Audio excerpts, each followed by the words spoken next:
對好傷嘅，呢個一定要小心咯。係啊，咁所以咧，即係話，我覺得咧呢啲課程咧，即係有時未必話，即係雖然話有啲人中意去做診所啦，但係其實對增長自己啲日常啲知識咧，都係幾好嘅。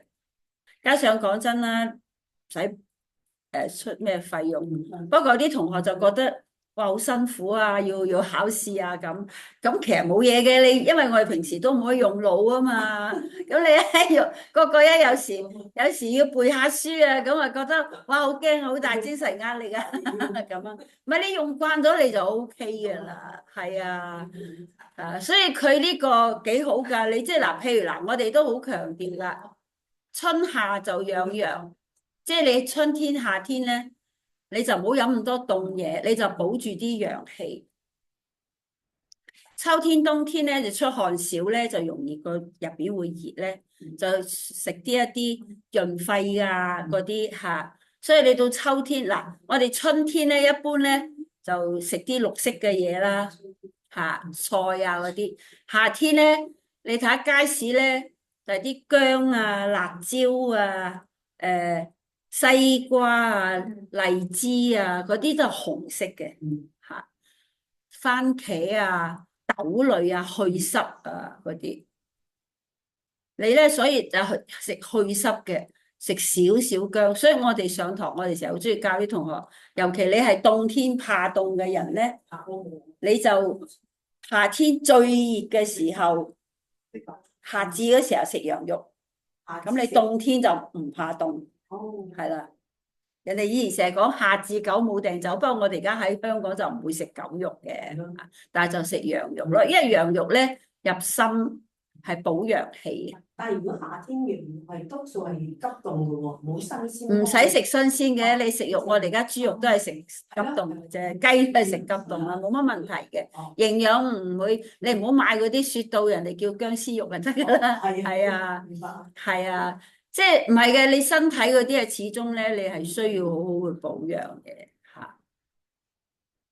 跟住嚟，所以我哋有時即係你，因為我哋香港而家好多人咧，邊乜嘢菜一年四季，夏天又有白菜，係有菜心。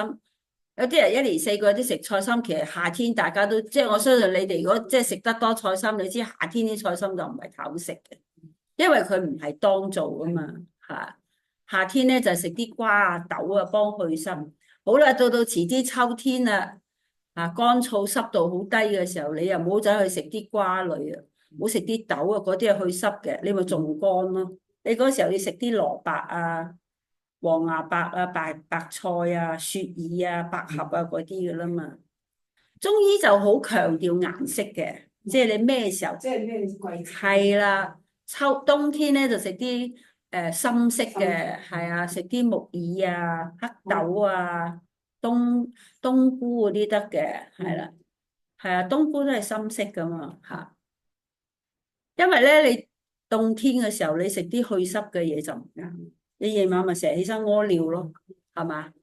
咁你仲要凍親咧，咁所以咧呢啲有時就係我哋學呢課咧就會提供一啲資訊俾大家嘅嚇，同埋咧中醫就好強調保養身體，我哋叫養生防病啊嘛。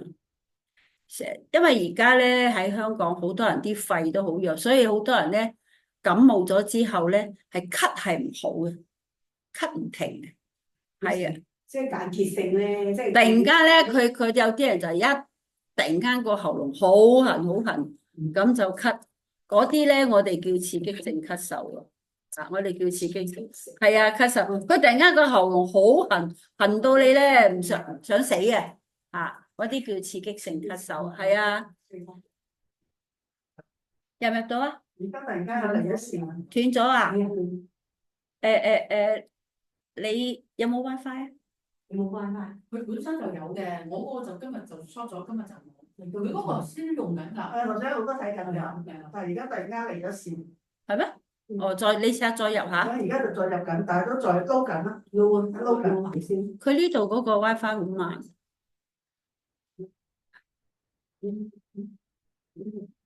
咁我哋就係知道，即係你，反正你食嘢咧，你就有時啲同學上完課都覺得幾得意嘅。嗱，你可能而家你睇到嗰度有張圖，我俾你睇唔睇到張圖啊？喺個電腦嗰度，喺呢個手機嗰度。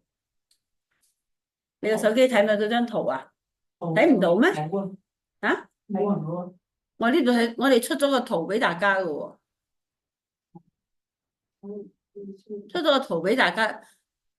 同學，你哋喺屋企嗰度睇唔睇到圖啊？有冇啊？係，你可以截圖嘅。哦，睇下啲同學睇到，你可以喺個手機或者咩咧截圖都得㗎。嚇，你譬如好似嗰啲Android 啲手機，你輕輕敲敲佢就可以截到圖啊。我就想睇個圖咯。睇唔到啊？睇到，但係咧一飛放唔到大。唔係，你要先將佢cut咗圖先放大。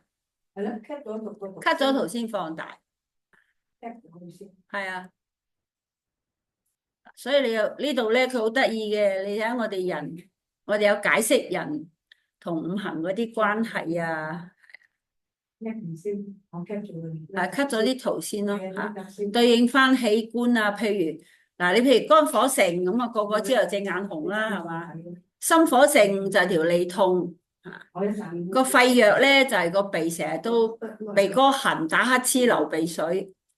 腎虛咧就耳聾。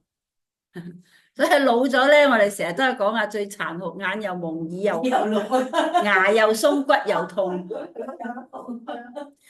凡係你身體啲牙